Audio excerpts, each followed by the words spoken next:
Hey, welcome back to the Six Figure Mastermind. Today we're talking about selfies, and if you want to know how to take a good one for Instagram, you're in the right place. Stay tuned.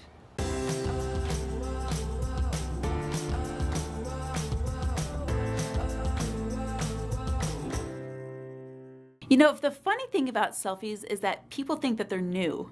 Selfies aren't new. We just use this new word called selfie. Back in the day, before selfie or the word selfie existed, we used to call it a self-portrait. It's actually a very old art form that ancient painters and artists and even Egyptian artists used to use, okay? It's a self-portrait. So when you hear the word selfie, don't think of it as a new, juvenile, young thing that you don't need for your business. It's actually very important, and you need to be able to take a good self-portrait or selfie for your business. Specifically today, let's talk about Instagram. Now, Instagram, you're going to use pictures in two places: your feed, first and foremost, and your profile picture. So it's very important for you to be able to take a good selfie for both.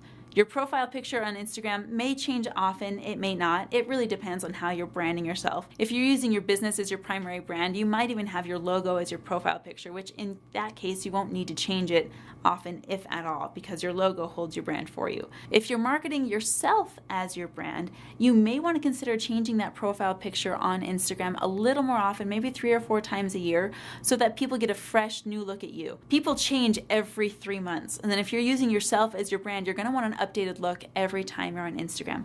So let's go through the breakdown of the steps on how to take a good selfie and use it for Instagram. The first thing you need to consider for your selfie is the angle. This is the biggest problem I see with people taking selfies on their phones, especially in the social media community.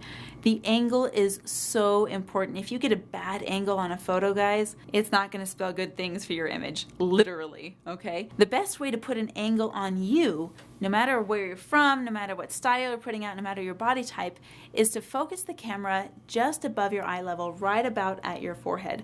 That's the angle the phone should be at when you're taking a selfie. If you take the photo from down low, it's not going to do good things for your physique or your image, okay? I'm just being honest here, guys. This is how we all want to look good on Instagram, okay? So take the photo, hold the camera or the phone right just above your eyes, right between your eyebrow and about halfway up your forehead. That's the best angle for a flattering photo and a good selfie. The next thing you need to be aware of is lighting.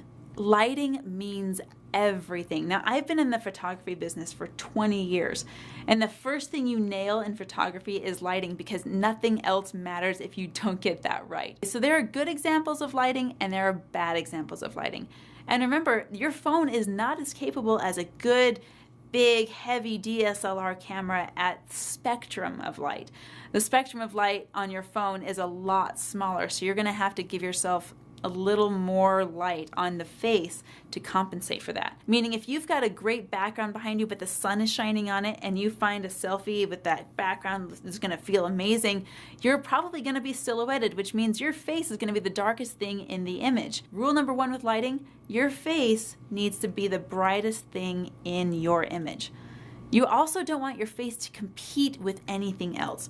So for example, if you have a selfie with your hand in the picture or anything, look at this. Your hand is about the same surface area as your face. So when you're taking a selfie, your hands either need to be out of the picture or turned to the side so they're not competing visually with your face. Another thing to consider with lighting on a selfie is that it can be fixed so easily.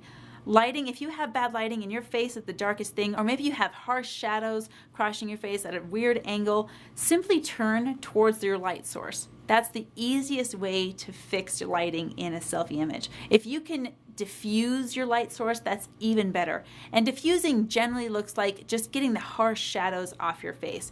Either it's stepping to the side of a window if that's your light source, or getting in the shade of a tree if you're outside. Diffused direct lighting on your face is going to be the best lighting for your selfie. Other things that you need to be aware of that you probably wouldn't think of is your background. You know, a lot of photography students, when they first start out, they feel like they're constructing a beautiful image, and maybe they are, but they're not paying attention to what's going on behind the image or the subject of the image. Your background needs to be there on purpose. Everything that falls within that frame needs to be there for a reason. The colors, the shapes, the lines. You don't want a big pole sticking out of the top of your head if you're taking a selfie outside. You don't want strangers walking by. You definitely don't want photo bombers in your selfie. So make sure that background is clean and crisp and on purpose. A couple more things to consider.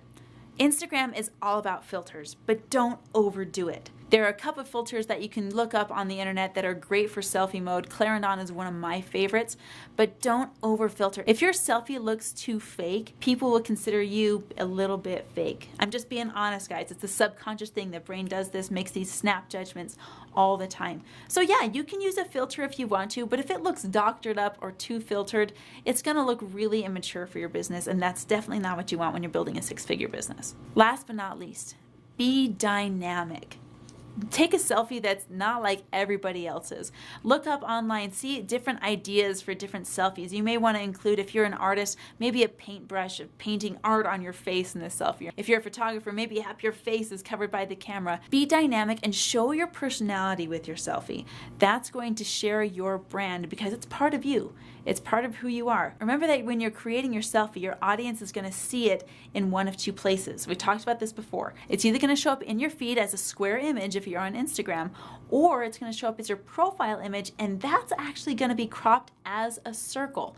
So when you're taking a selfie and you want to have everything in it, that square image is going to show it all. But when you're taking a selfie for a profile picture, remember that those corners, you're going to lose them. They're going to be cut off. So if there's any important imagery or information in those corners, you might want to consider recomposing that photo for that profile picture. Again, selfies, it's super simple. It's super easy once you know the techniques to get a good picture that's well lit, well composed, and the background is on purpose. Remember your audience, remember your brand, and remember where it's going to show up on social media. Hey, thanks for watching today. Thanks for tuning in. Hit the subscribe button and ring the bell, and then I can notify you when my video for tomorrow pops up. I'll see you then.